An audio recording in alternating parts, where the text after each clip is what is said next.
Alright, what's going on, guys? It has been a busy week when it comes to the news surrounding Elden Ring and Armored Core 6, and depending on how you look at it, it was either a very good week or a very bad one. And I'm gonna get you caught up to speed on everything. But the main thing I want to talk about today are the reactions to everything that happened, because there's been a massive increase due to these events, and people that no longer believe we're going to get a DLC for Elden Ring. And you guys have been blowing me up about that over on Twitter, and I'm gonna give you my take on it, but let's get through all the evidence first. So as we do that today, you guys know we are climbing up to that 100k mark, so do me a favor and hit that subscribe button. I do my best to keep you guys up to date on all the Elden Ring and FromSoftware news that happens, so it's a win-win for both of us. But with all that, let's get into it. To begin our discussion on the news, let's start with everything that happened with Armored Core, because earlier in the week was the Taipei Game Show, which just wrapped up yesterday, and this situation was strange, to put it bluntly. Y'all might remember that when this was announced almost 2 weeks ago, we were told that the showcase was going to be an hour long, going over all the important information that we would want to know. And it got a lot of people excited, myself included. But then, a few days after that announcement, the website was changed to say that it would no longer be an hour, but only 20 minutes, and that there would be no new information. And I found this really weird. It may have just been a communication issue with whoever was putting the information on the site, but it did end up making a lot of fans really disappointed. But it wasn't all bad news. The showcase actually did provide quite a bit of good information, and give us a good bit of new details that we hadn't heard yet. There were a few standouts that longtime fans are probably going to be pretty excited about. Firstly, they stated that overall the game is going to be more welcoming to newcomers of the series. And I think that's probably a pretty smart move, considering it's been a long time since the last installment, and Elden Ring brought a lot of new fans into the FromSoftware scene that hadn't played any of these games before. I know for me personally, Armored Core 6 is going to be my first time trying out the series, so to me, I'm glad to hear that. Some other key details include that the mechs are going to be very customizable this time around, with more cosmetic choices including customizable emblems that players can create and share, as well as being able to alter the weathering on your mech, which I've heard some people think is really cool. They also added that the game is going to offer a very stiff challenge, and that boss fights are going to be very dynamic, utilizing both long and close range combat. A point that I found really interesting was that he said the trailer that we got at the Game Awards actually has a lot of secrets in it, and that we should watch it a few times. So some of you guys with a lot more know-how about the series than me, let me know if you see anything interesting in there. Unfortunately though, we didn't get any new gameplay, but they did specify multiple times that more information is on the way in the coming days. But the Bandai email said the same thing about Elden Ring, and it's been over 2 months now, so who knows what coming days means. That was about all the new information we got out of this showcase, but Ogura did provide a special message for the fans, which I'll go ahead and play now before we dive into the Elden Ring stuff. So take a look at this. では最後にこの映像をご覧の皆様に向けてメッセージをお願いします。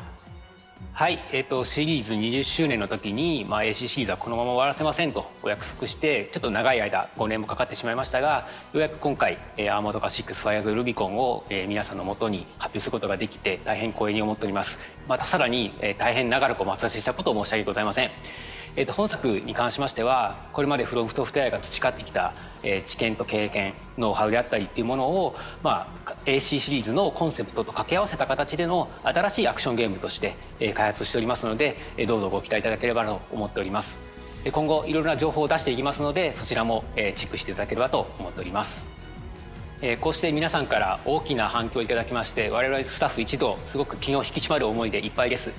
これを糧にしながらですね、また開発に邁進していきたいと思いますので、どうぞよろしくお願いいたします。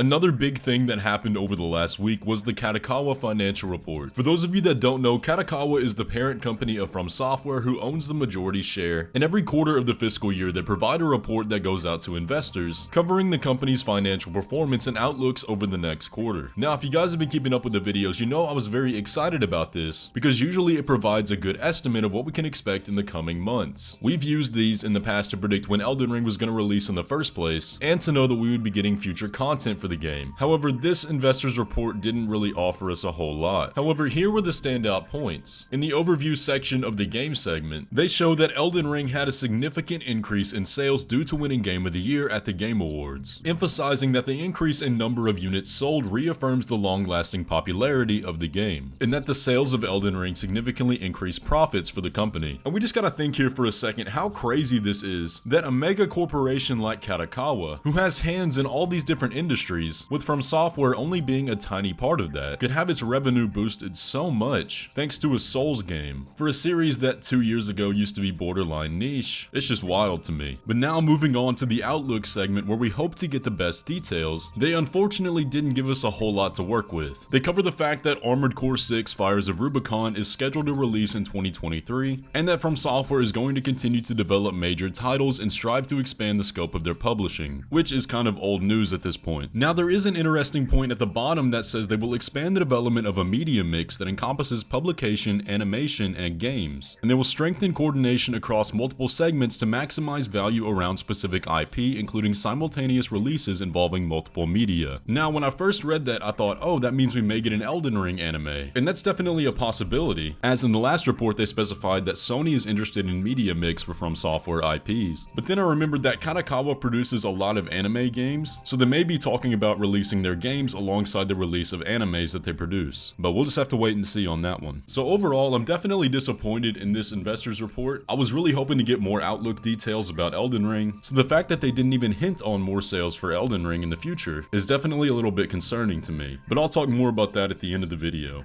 Also in the news was the Elden Ring segment of Taipei Game Show. Now when this part of the show was announced, they made it very clear what was going to be happening. This would be a show covering the recent Colosseum update for Elden Ring and having good fun with PvP. Now I know there were quite a bit of people out there expecting to get some new information here, and I'm not exactly sure why they thought that, because like I said, they made it very clear what this show was going to be. However, there was a very surprising part of this show, where Yasuhiro Kitao, one of the lead producers at FromSoftware, came on to give a short message. And while we don't have an official translation of this, I did have multiple people translate it for me. Essentially what he said in this was a big thank you for the extreme success of Elden Ring and a surprise at how well it's been received by the fans. He then goes on to say that they'll continue to make more interesting games in the future and for us to look forward to them, and that Armored Core will be releasing this year and hope that we will be playing that game. And just like with the Kadokawa report, no mention of future plans for Elden Ring. So you may be able to see where this concern is originating from. It definitely appears like FromSoftware is taking a shift to start marketing Armored Core. And while I can see where people can start drawing this conclusion about Elden Ring not really having more to offer, I don't agree with it. Here's what we gotta keep in mind. Armored Core is going to be a tougher sell than Elden Ring was. It's an entirely different game than what their target market is used to, so they're going to have to market more than they did Elden Ring. And what we're all predicting is that Elden Ring DLC is probably gonna come out in the next fiscal year, so around April or May. There's still a lot of time before then, and they don't even need to market Elden Ring DLC until after it's released. They could shadow drop it and it would still sell millions. So what I think their tactic is here is that while all the eyes are on FromSoftware looking for Elden Ring DLC news, they're taking those opportunities to tell them about Armored Core. And what I'm hearing through the grapevine is that after all the Colosseum update leaks, they're being very tight-lipped about what's coming in the future. But again, that's just a rumor from some people on the inside. Everything we covered in the last video still stands. They're all very good hints at something big coming for Elden Ring, so I'm not worried. We just need to be patient with it. I still think there's going to be something big on the 1-year anniversary on the 25th, so keep your eyes out until then, and I don't think you have to worry so much about this. Anyways though guys, that's just my opinion on it. Let me know what you think about all this down in the comments below. Are you worried that we're not going to get Elden Ring DLC, or do you think they're just marketing Armored Core in this time? Either way, if you enjoyed today's video, be sure to leave a like on it and subscribe if you're new around here, and I'll catch you in the next one.